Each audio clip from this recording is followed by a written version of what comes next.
Hello and welcome to Module 5, Introduction to First Aid. Today, you'll learn the essential first aid steps to handle workplace injuries safely and effectively, from minor cuts to more serious incidents. Being prepared can make a critical difference in an emergency.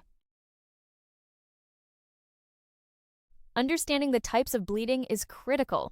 Arterial bleeding is bright red and spurts with the pulse, needing immediate pressure and emergency services. Venous bleeding flows steadily and requires elevation. Capillary bleeding is slow and often self-limiting. Always clean and cover wounds to prevent infection. For minor cuts, wash your hands and wear gloves. Clean the wound with running water, wiping away from the wound. Pat dry with sterile gauze, avoiding cotton wool. Apply an appropriate dressing and advise a tetanus review if needed. A booster is suggested every 10 years. Severe bleeding requires immediate action. Call emergency services and apply firm pressure with a sterile dressing.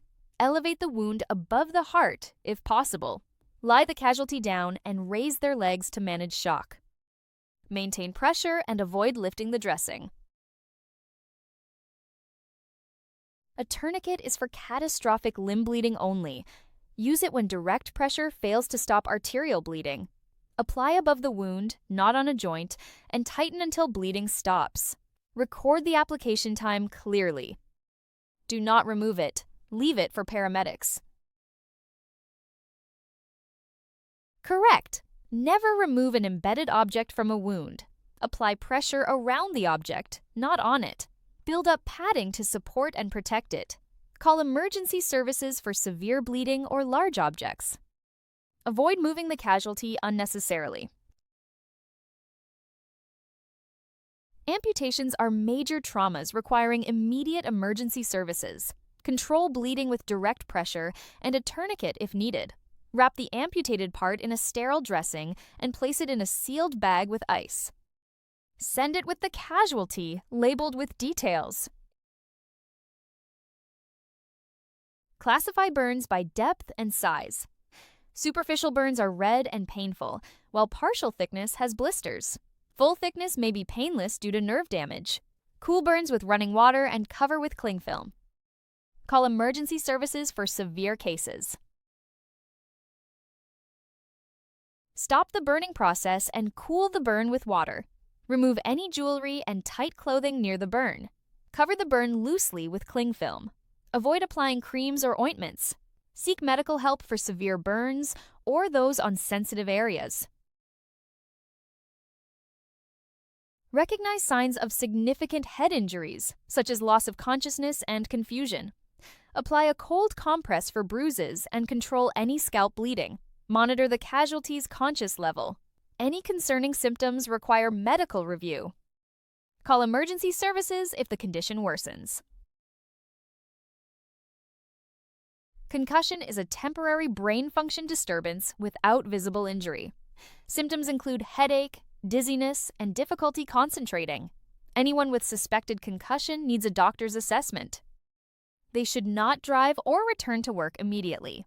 Persistent symptoms require specialist review. Identify fractures by severe pain, swelling, and deformity. Support the injury in its found position and cover any open wounds. Apply a cold pack to reduce swelling. Manage shock and call emergency services for large bone fractures. Treat sprains with rest, ice, compression, and elevation. Dislocations cause severe pain and visible deformity. Support the joint in the position found and do not attempt to relocate it. Use cushions or slings for support. Seek medical attention for proper relocation.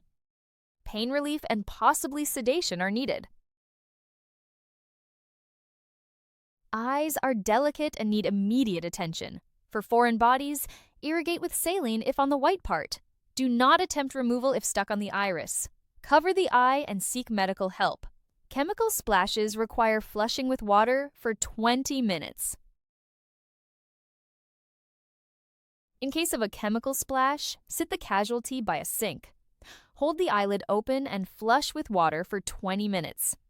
Cover loosely with a sterile pad after flushing. Call emergency services and bring the chemical's safety data sheet. Time is critical for preserving sight. For an impact to the eye, sit the casualty down and apply a cold compress. Check their vision for clarity and any changes.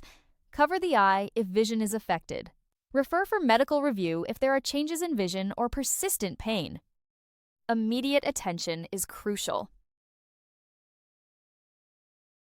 Sit the casualty down and lean them slightly forward.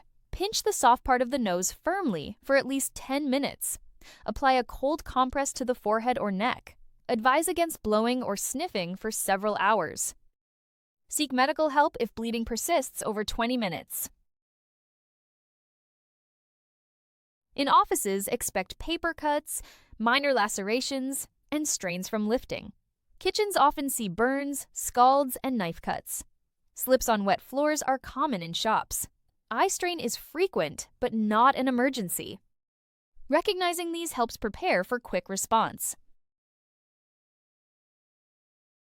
After providing first aid, document the incident in the accident book.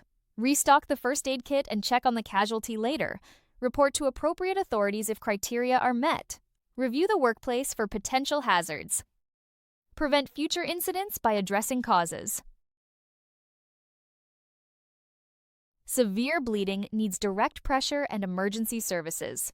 Burns require cooling and medical referral if significant. Head injuries with concerning symptoms need hospital review. Suspected fractures should be supported and not straightened. Eye injuries need flushing and professional evaluation. You are now equipped with essential first aid knowledge for workplace injuries. Remember the key steps for each type of injury. Stay prepared and ensure a safe environment.